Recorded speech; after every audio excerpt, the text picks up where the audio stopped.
Hello viewers, আজকে আমরা দেখব 500 টাকার 4 বছরের সুদ এবং 600 টাকার 5 বছরের সুদ একত্রে 500 টাকা হলে সুদের হার কত। তাহলে এই অঙ্কটা আমরা খুব সহজে একটা শর্টকাট একটা টেকনিকের মাধ্যমে করব। সো তার জন্য আমাদের একটা সূত্র দরকার হবে। তো সূত্রটা আমরা এখানে লিখব যে 100 ইনটু সুদ, নিচে কি লিখব যে প্রথম মূলধন ইনটু সময় যোগ দ্বিতীয় মূলধন ইনটু সময়। তো এইটা যদি আমরা সমাধান করি তাহলে এই অঙ্কের রেজাল্ট আমরা পাবো। সো আমরা প্রথমে কি করব, 100 ইনটু সুদ। তাহলে কি সুদ আছে কত আমাদের, 500 টাকার 4 বছরের সুদ এবং 600 টাকার 5 বছরের সুদ একত্রে 500 টাকা। তাহলে সুদ হলো কত, 500। আচ্ছা, এরপরে কি বলছে, 500 টাকার 4 বছরের সুদ। তাহলে 500 টাকা হলো আমাদের মূলধন এখানে, আর সময় কত, 4 বছর। দ্বিতীয় লাইনে কি বলছে, 600 টাকার 5 বছরের সুদ। তাহলে দ্বিতীয় মূলধন হলো আমাদের 600 টাকা, সময় কত, 5 বছর। তো এটা আমরা বসাবো। তাহলে প্রথমে কি বসাবো, 100 ইনটু সুদ কত, 500, এই যে 500 টাকা। নিচে কি করব, প্রথম মূলধন কত, 500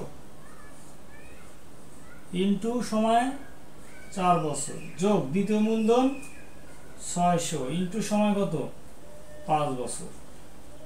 আমরা এটা সমাধান করব। তাহলে 100 ইনটু 500, নিচে কি হবে, 500 ইনটু 4, তাহলে 4 5 20, 1 2 যোগ 6 ইনটু 5, 5 6 30, 1 2।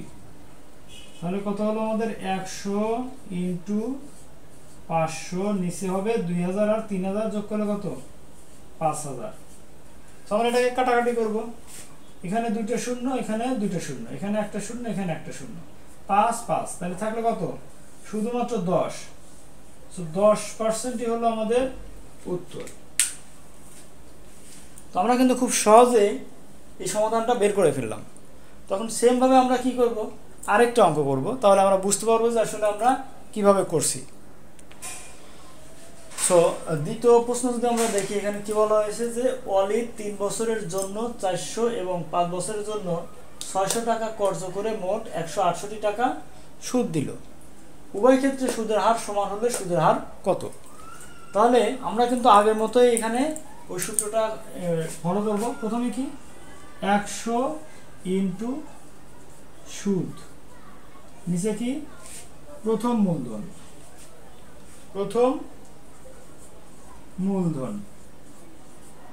ইনটু সময় যোগ দ্বিতীয় মূলধন